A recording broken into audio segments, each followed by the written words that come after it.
ఏంటండి సిస్టర్లు బాగున్నారా? మీరు అందరూ బాగుండాలి, మీ అందరూ నేను కూడా బాగుండాలి.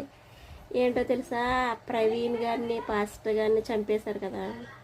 ఆడెవడో సోషల్ మీడియాలో మా వాళ్ళే చంపేశారు అంటున్నాడు. ఎవరు చంపినా, ఏది జరిగినా, ఎలా జరిగినా ఒక మంచి వ్యక్తిని అయితే మనం కోల్పోయాము. కానీ ఇక్కడ మనము చంపేశాము, చచ్చిపోయాడు అని ఆనందం పడుతున్నాము. పరలోకంలో ఒక మనిషి, మంచి మనిషి వచ్చాడని ఆ దేవాతి దేవుడు అలాగే ఆ దేవదూతలు అందరూ సంతోషపడుతున్నారు. కాకపోతే చెప్తున్నాను, మనం పగలు పంతాలు ఈ లోకంలో ఉన్నంతసేపే, చచ్చిపోయినాక ఏది ఉండదు, నువ్వెక్కడో నేను ఎక్కడ ఉంటామో అలా ఉండొద్దు. ఇంకొకటి ఏంటంటే చెప్పేది, ఏ మతమైనా ఏ కులమైనా ఏదైనా మనము గౌరవించాలి. ఎందుకంటే ఎవరి మతాలు ఎవరి కులాలు వాళ్ళకే తప్పది. మనం ఒకరిని ఏలెత్తి చూపకూడదు.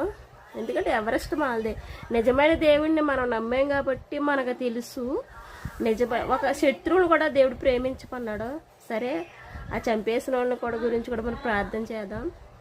దేవుడే వాళ్ళని మారుస్తాడు, దేవుడే న్యాయం చేస్తాడు.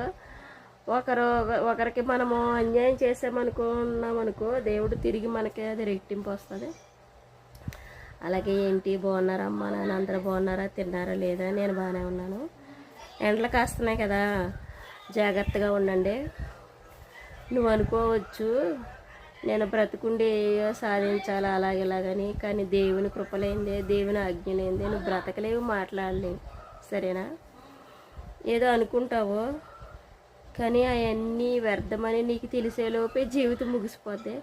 కాబట్టి చాలా జాగ్రత్తగా ఉండటం చాలా మంచిది. ఎందుకంటే లైఫ్ ఒకసారి ఇస్తాడు భగవంతుడు. ఆ లైఫ్లో మనం ఏదైనా సాధించాలంటే బ్రతుకున్నప్పుడే, చిన్న విషయమైనా పెద్ద విషయమైనా. ఇంకొకటి చెప్తున్నాను, నలుగురితో మంచిగా ఉండండి, నలుగురితో సంతోషంగా ఉండండి. పగలో పంతాలు ఎందుకు? కోపం వచ్చిందనుకో కాసేపు కోపపడి తర్వాత మర్చిపోండి. అంతకు మించి మనం సాధించేది ఏమీ లేదు. మనకన్నా గొప్ప గొప్ప వాళ్ళే చనిపోయారు. ఆస్తులు అంతస్తులు అందం ఉన్న వాళ్ళు. మనమే ఎంత, మన ప్రాణం ఎంత, నీటి పొడుగు లాంటిది.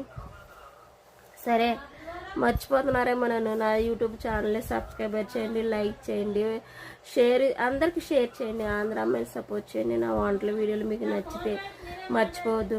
మీ అందరి ఆదరాభిమానాలతో నేను ఎదగాలని, అలాగే మీ చిన్న లైక్, చిన్న కామెంటు, చిన్న సబ్స్క్రైబర్ చేయండి, మర్చిపోవద్దు. చేయకపోయారు అనుకో, మా పిల్లల్ని మా ఆయన తీసుకుని మీ ఇంటికి వచ్చేస్తాను. సరేనా?